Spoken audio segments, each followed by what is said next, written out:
tapi sedikit orang bisa menjadi contoh. Ngasih contoh mah gampang, jadi contoh susah.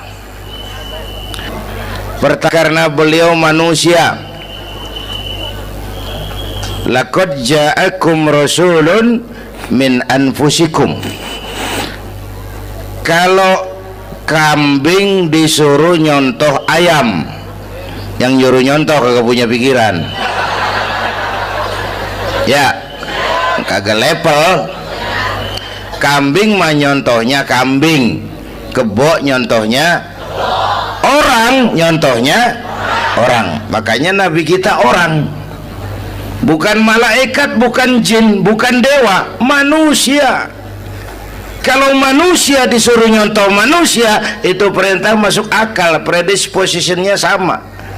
Kalau disuruh nyontoh malaikat mah ribet kan. Malaikat bagaimana nyontohnya, dia mah tidur kagak, makan kagak, sama duit budeg, sama perempuan kagak open, lah susah nyontohnya. Ya, Superman tuh biar hebat nggak bisa dicontoh Superman, bagaimana terbangnya, lagian pakai celana dalam di luar ban, nggak bisa dicontoh Superman mah. Nabi kita manusia utuh, cuman sungguh pun manusia, kualitasnya beda. Ini namanya basyarun la kal basyari, manusia memang, tapi jangan samain, bobot bibitnya beda. Contoh, kita nih manusia, kita tidur.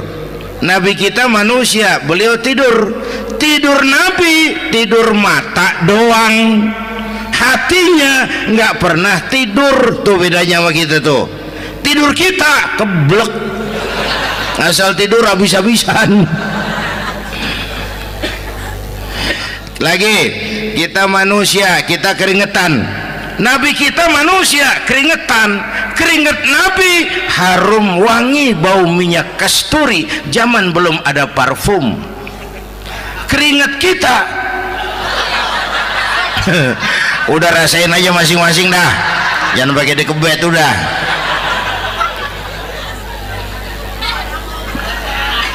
Contoh lagi, kita nih manusia nih, kita beludah nggak? Nabi kita manusia, beliau juga beludah. Ludah Nabi obat, ludah Nabi itu kan waktu mau hijrah kan sama Sayyidina Abu Bakar, sampai di Gua Sur, Sayyidina Abu Bakar bilang, saya turun duluan ke gua ya Rasul. Ngapain? Bersihin gua, takut ada binatang berbisa. Silakan turun. Sayyidina Abu Bakar bersihin gua, bener tuh, tangannya digigit kalajengking, sakit, ngebet, bengkak. Kalajengking Arab ya, emang di Arab kejadiannya. Wuher nyaut aja bener, ditahan aja, udah aman ya Rasul, silakan turun. Lama-lama dalam gua berduaan kelihatan juga Sayyidina Abu Bakar mukanya pucat. Nabi tanya, mabalu kayak Abu Bakar? Abu Bakar kenapa? Nggak apa-apa.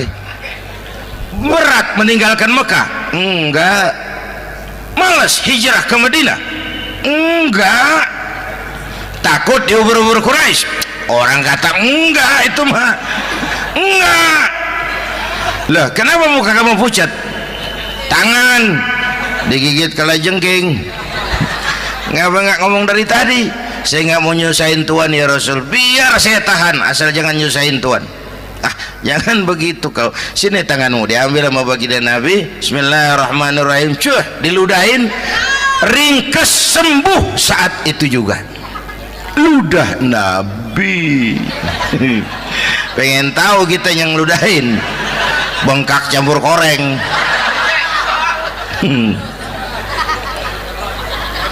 Satu tuh alasannya kenapa Nabi dijadikan contoh, karena manusia. Kalau manusia disuruh nyontoh manusia pasti bisa dong ya.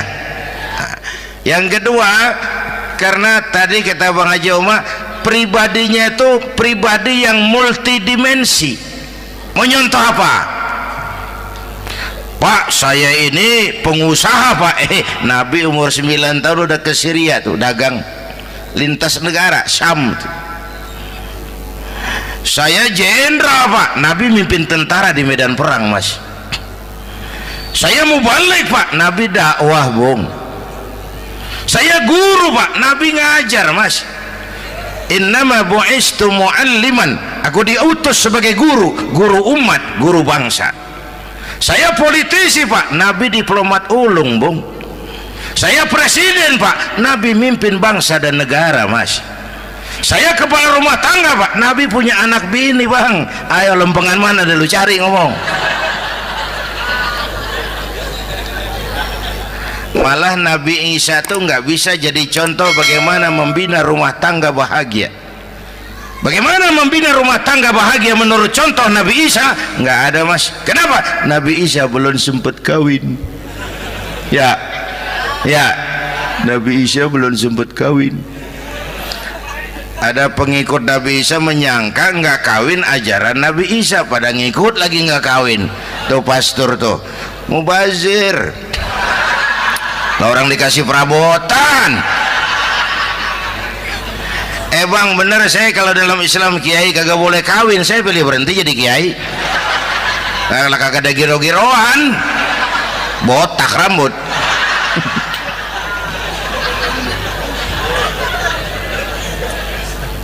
Makanya Bang Haji Umar cerita poligami saya girang banget tadi. Bukan yang ngomong ahlinya soalnya.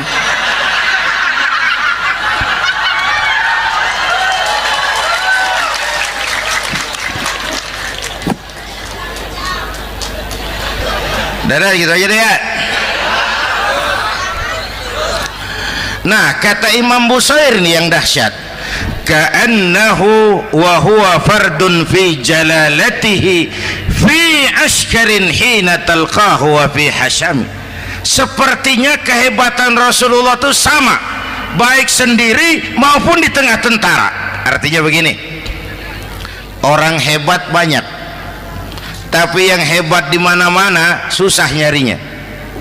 Baginda Rasul ini lagi duduk hebat, lagi jalan hebat, ada di pasar hebat, lagi di masjid hebat, di medan perang hebat, di depan anak-anak hebat, di mata musuhnya hebat, di depan sahabatnya hebat, di mata istrinya hebat, di mana-mana hebat. Lah susah cari orang begini Bang.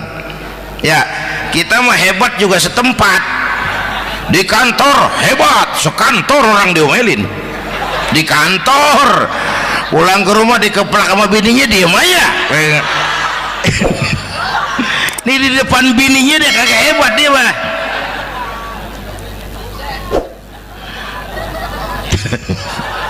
Oke, lalu kalau begitu soalnya apa yang mau kita contoh? Saya sampaikan 3 aja. Pertama, Nabi kita ini tokoh yang sejak kecil udah ditempa kesusahan. Bu, tadi kata Bang Haji, Islam mengangkat derajat kaum perempuan karena perempuan banyak melahirkan orang besar. Lihat Sayyidah Aminah, ibunda baginda Nabi, melahirkan anak pertama tanpa didampingi suami. Meninggal suaminya, sedih hatinya, remuk perasaannya, tapi tegar jiwanya. Dilahirkannya bayi bernama Muhammad, diasuhnya penuh kasih sayang, diantarnya menjadi orang besar dan memang dibesarkan oleh Allah. Itu contoh tuh Bu. Bilangin anak-anak tong, bocah Nabi ngangon kambing tong, sekolah tong, jadi orang gede. Baba lu tibang tamat SD, lu sarjana lu. Baba lu cuman jadi RT, lu jadi camat lu.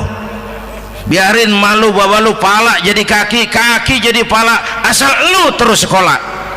Bu, anak sekolahin, gelang doang digedein lu. Nih kan kita Betawi nih pendidikan ngentengin banget kotaan. Udah dong, jangan tinggi-tinggi sekolah udah. Ngapa mak? Baba lu kagak sekolah hidup noh. Hidup dong, pun jamu monyet juga hidup. Bu, anak sekolahin.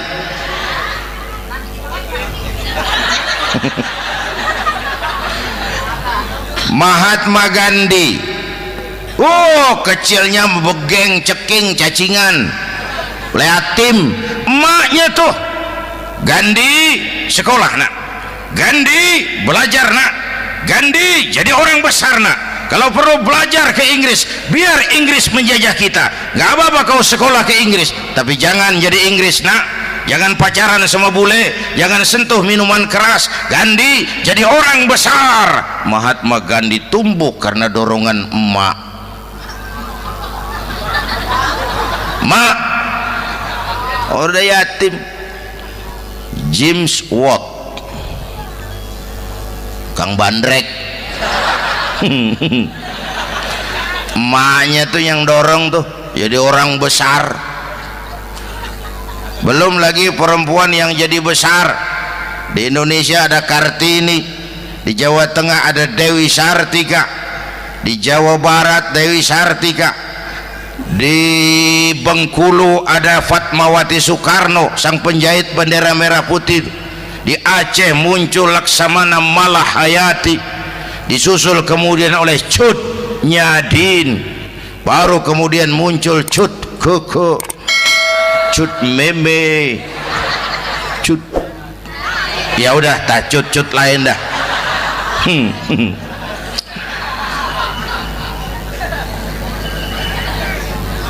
Nabi ke remajanya nggak dikolokin, tegar, tahan bantingan, nggak cengeng. Begini bang, kalau bahasa kita nih, bahasa Betawi nih, orang mah bang kalau udah biasa susah ketemu susah nggak kaget udah.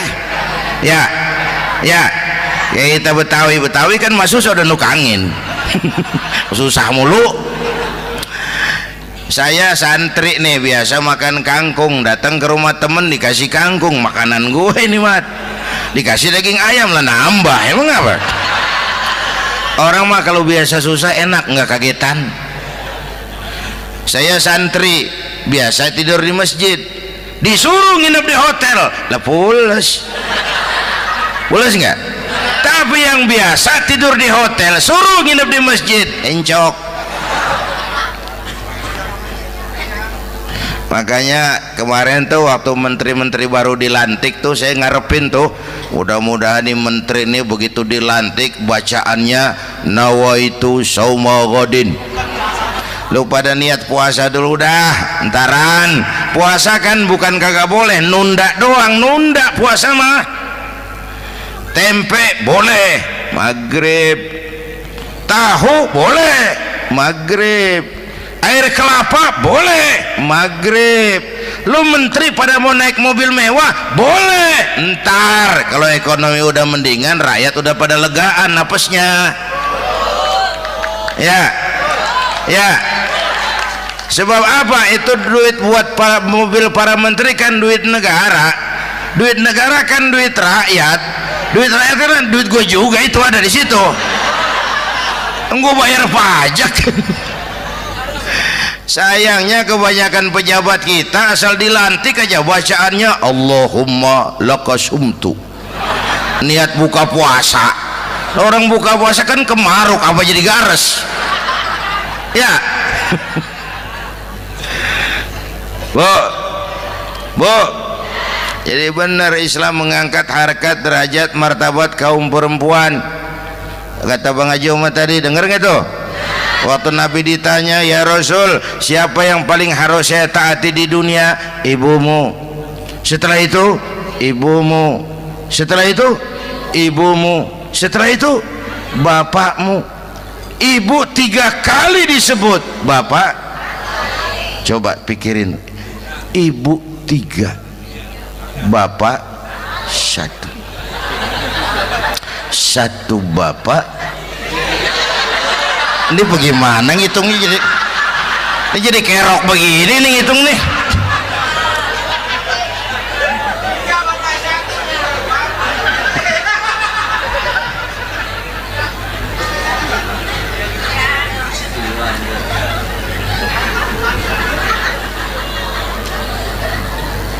Jangan takut ngadepin susah. Hidup nih keras, kerja keras, perseringat banting tulang.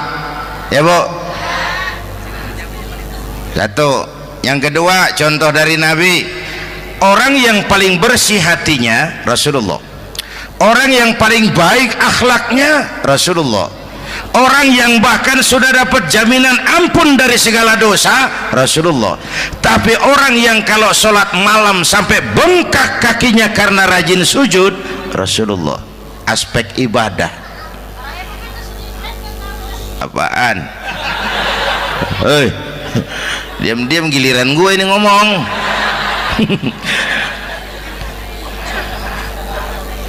Lo ngomong lagi udah gue pulang. Canda neng. Udah gantian ya. Ya. Apaan urusan? Orang yang dosanya udah dapat jaminan ampun, kalau sholat malam bengkak kakinya karena rajin sujud. Saya tahu di sini juga banyak yang kakinya bengkak. Semurat. Oke. Kira-kira 3 minggu yang lalu saya menghadiri haul akbar Syekh Maulana Malik Ibrahim di Gresik, haul ke-609. Dari situ saya ke Surabaya ikut zikir sama keluarga besar Tarbiyatul Qulub. Waktu zikir saya terkejut, ada kalimat yang dibaca ratusan kali menyentak perasaan saya. Kalimatnya sederhana, kita hafalah, yaitu kalimat ana Abdullah. Dibaca ratusan kali, ana Abdullah, ana Abdullah, ana Abdullah, ana Abdullah. Buat saya itu menyentak karena memperteguh komitmen saya hamba Allah, saya hamba Allah. Ah, itu mah Pak Zainuddin kan biasa, itu mah kita semua juga hamba Allah. Betul. Ayo kita bikin luar biasa. Saya mau tanya, Bapak, Ibu hamba Allah apa bukan?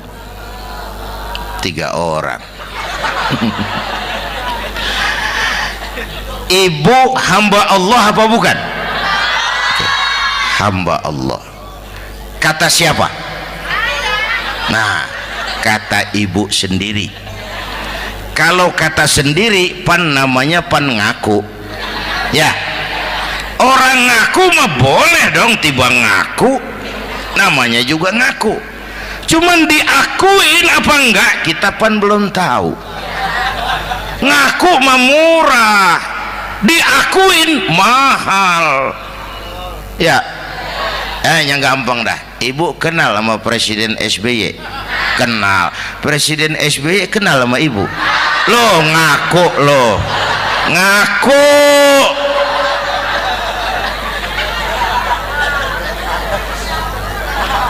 Saya hamba Allah, kata saya. Berapa banyak orang mulutnya hamba Allah, perbuatannya menyatakan dia hamba dunia, hamba harta, hamba jabatan, hamba setan, budak nafsu. Nggak sesuai ucapan sama perbuatan. Yuk jadi hamba Allah yang beneran. Jangan separuh-separuh. Kita mapan asal sakit mah hamba Allah. Ya Allah, ya Allah, lagi sakit, sehat ya dikit, keder, nyari masjid nggak ketemu.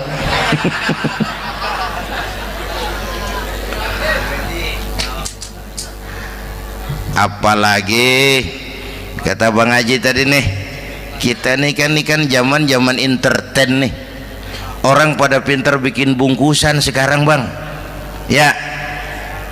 Abad entertain, orang pada bangun pencitraan. Tadi itu kiai sama dukun tipis bedanya. Dukun pada pasang iklan sekarang, ketik reg. Waduh, sampean lahir hari Selasa, nggak cocok di air, ono di hutan sono. Larang udah dagang es jadi berhenti, nggak cocok di air.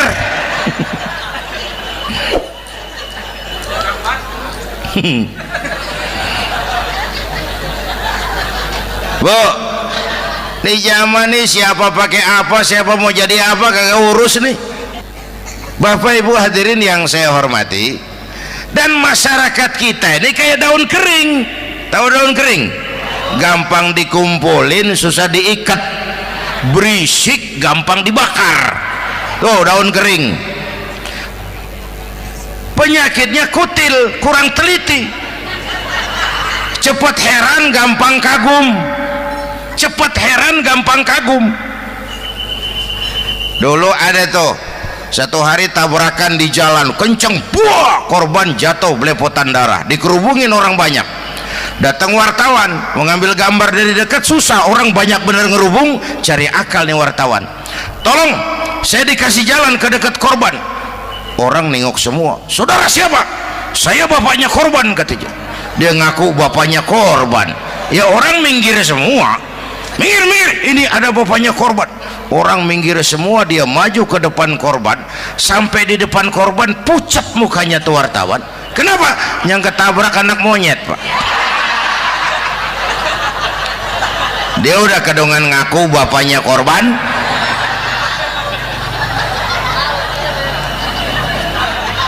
Bu, ini cerita pendek tapi pesannya lumayan nih. Kalau belum kenal bener mah jangan buru-buru ngakuin, ya. Dia kagak tahu yang ketabrak siapa, main ngakuin aja. Saya bapaknya korban. Lu makan lu jadi bapak monyet sono lu.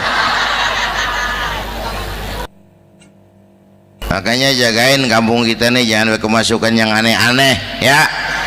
Nabi palsu, aliran aneh, ya ini bid'ah, itu bid'ah kuno yang kayak begitu. Capek kita ngurusin begitu, udah kelewatan, ya. Yang tahlil mah terusin, yang kagak suka nggak apa-apa, cuman jangan ngomelin yang tahlil. Orang tahlil juga pakai dalil. Yang mabok masih banyak, yang tahlil diomelin. Kita nih kayak kurang kerjaan, akhirnya rame turu-turu kita. Padahal yang harus kita kembangkan kan rukun antar umat seagama, rukun antar umat beragama, rukun antar umat beragama dengan pemerintah, kata Bang Haji Omar tadi. Rukun antar umat seagama, turu-turu kita muslim nih kudu rukun. Beda pendapat boleh, marahan jangan, ya. Ya, tangan kanan sama tangan kiri juga beda, cuman rukun. Asal kiri gatal nih, kanan kagak diundang nih, dia datang aja nggak rukin. Nggak ada kiri gatal kanan ngomel, lu garuk aja sendiri. Nggak deh mah. Akur, ya Bu.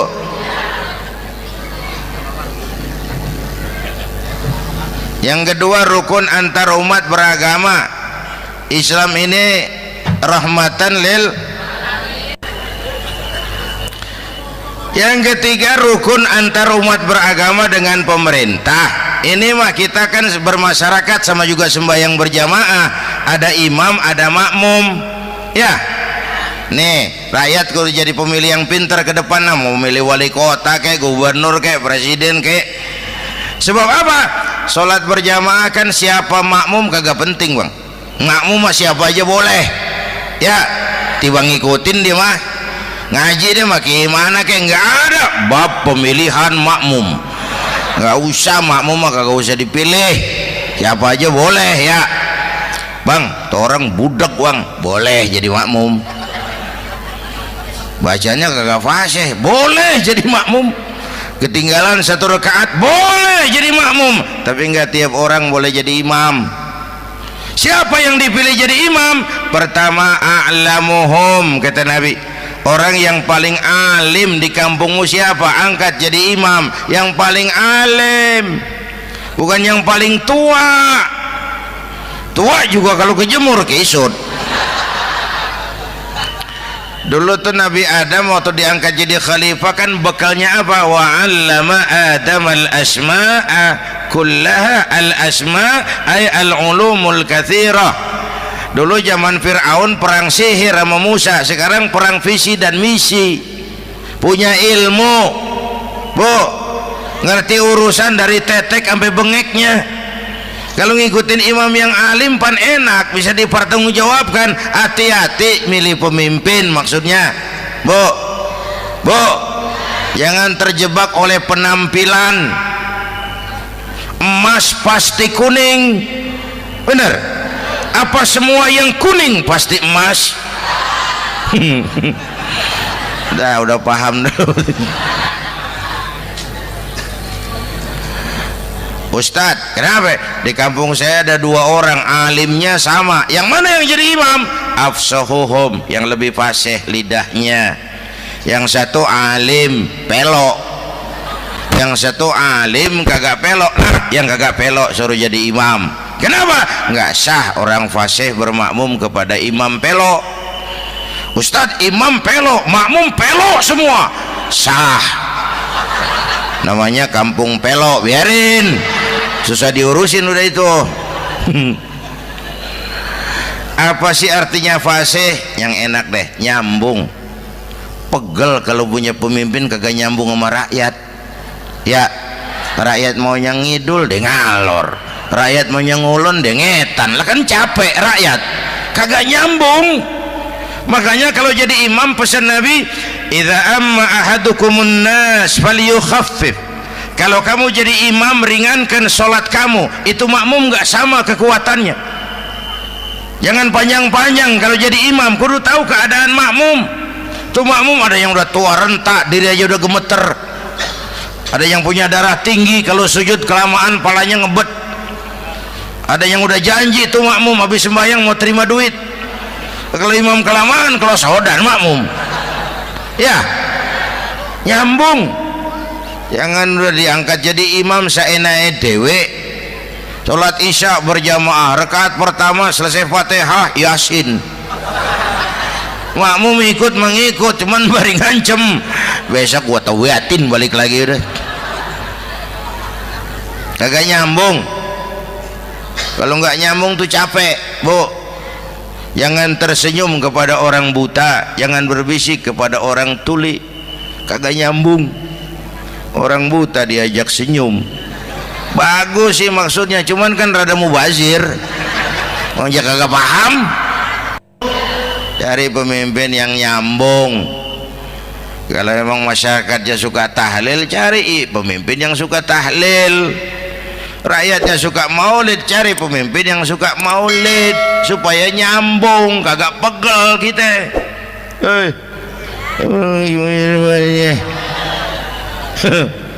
Subhanallah, sangat luar biasa tausiah yang sudah disampaikan oleh guru kita Al-Mafullah Kiai Haji Zainuddin MZ. Sahabat beriman yang dimuliakan Allah, tetaplah di channel ini karena kajian ini belum selesai dan masih banyak lagi hal-hal menarik yang akan disampaikan oleh beliau. Maka tetaplah di channel ini dan mari kita lanjutkan kembali. Selamat mendengarkan. Bapak Ibu hadirin, saya balik urusan kita. Nyontoh Nabi ibadahnya luar biasa. Bu, kita ini perlu Allah. Kita ini perlu Allah. Semua kita perantau di bumi Allah ini. Perantau pasti pulang.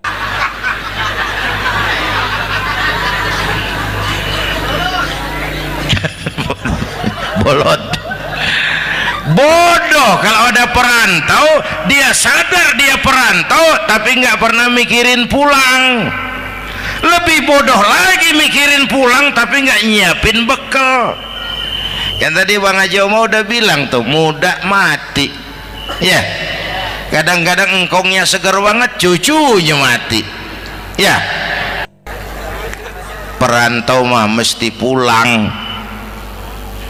Sini mah kita ngendon doang, ngendon taran. Mula-mula pan Bang, kita mah tinggalnya jauh di alam arwah, dari sana pindah ke alam rahim, alam kandungan emak nih. Pernah tinggal di situ 9 bulan tuh, ada yang 2 tahun, yang keluar udah kumisan, kelamaan ngetemnya itu.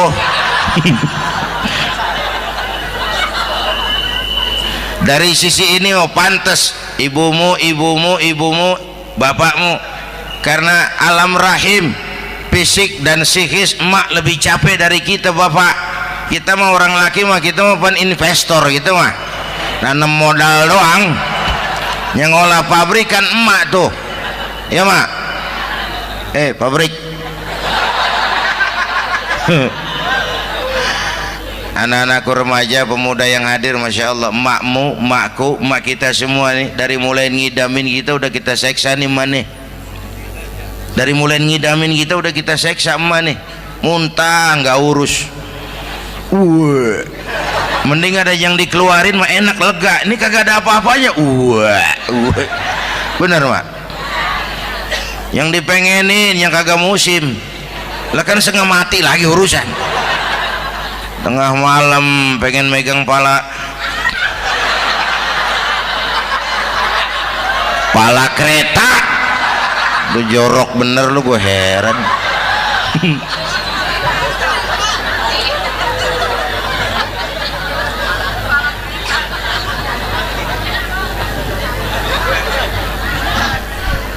Bapak Ibu hadirin, yang ketiga terakhir, contoh dari baginda Nabi, modal utama perjuangannya adalah akhlak. Memperbaiki akhlak, pakai akhlak.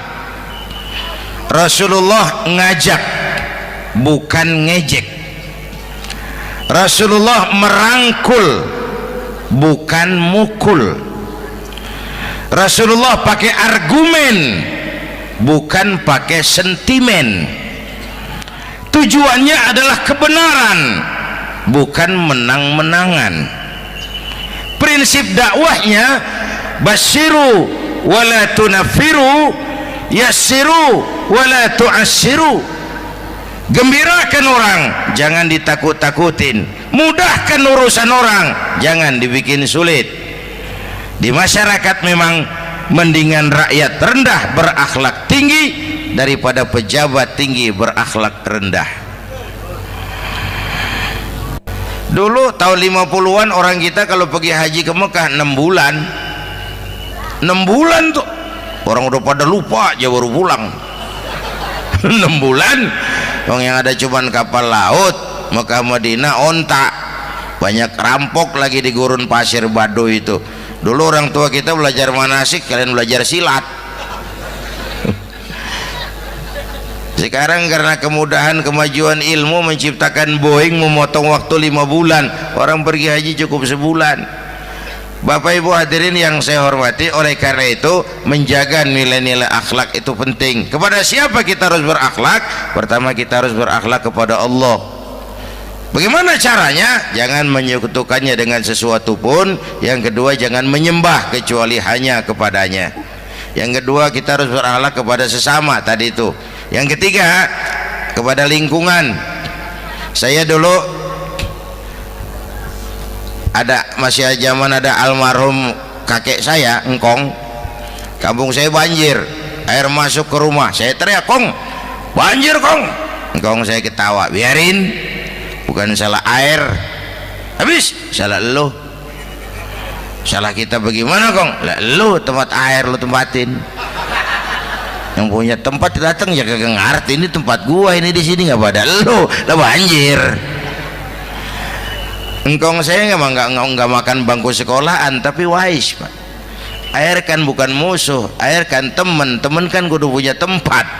Lalu kagak punya tempat, pantas kemana dengan ayam, banjir. Ya. Dulu saya remaja ngaji babul istinja, kiai ngajar makruh buang air kecil di tanah berlubang. Saya tanya, kenapa makruh kiai? Pertama, untuk alasan kesehatan. Siapa tahu di lubang yang kamu kencingi ada gas beracun. Kalau tidak kiai, kalau tidak maka artinya melindungi binatang yang ada di dalam lubang. Siapa tahu di lubang yang kamu kencingin ada semut sedang rapat membahas laporan Susno 2Ji. Apa dosanya lalu mati dikencingin? Ini namanya rahmatan li semut. Saya mau bilang alam sekarang tidak seramah dulu karena kita juga nggak ramah sama alam. Alhamdulillahirrabbilalamin. Demikianlah kajian penuh ilmu, hikmah dan manfaat yang sudah disampaikan oleh guru kita Al-Makfurullah Kiai Haji Zainuddin MZ. Sahabat beriman yang dimuliakan Allah, mari kita doakan guru kita, semoga beliau diampuni segala dosa-dosanya dan dilapangkan kuburnya. Dan buat sahabat semua yang sudah setia menyimak tausiah ini sampai selesai, saya ucapkan terima kasih banyak. Semoga Allah Subhanahu wa Ta'ala senantiasa selalu melimpahkan segala rahmat dan karunia-Nya kepada sahabat semua.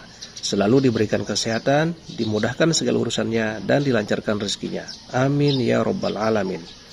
Demikian yang dapat saya bagikan, kurang lebihnya mohon maaf. Sampai bertemu lagi di kajian berikutnya. Wabillahi taufiq wal hidayah, waridha wal inayah.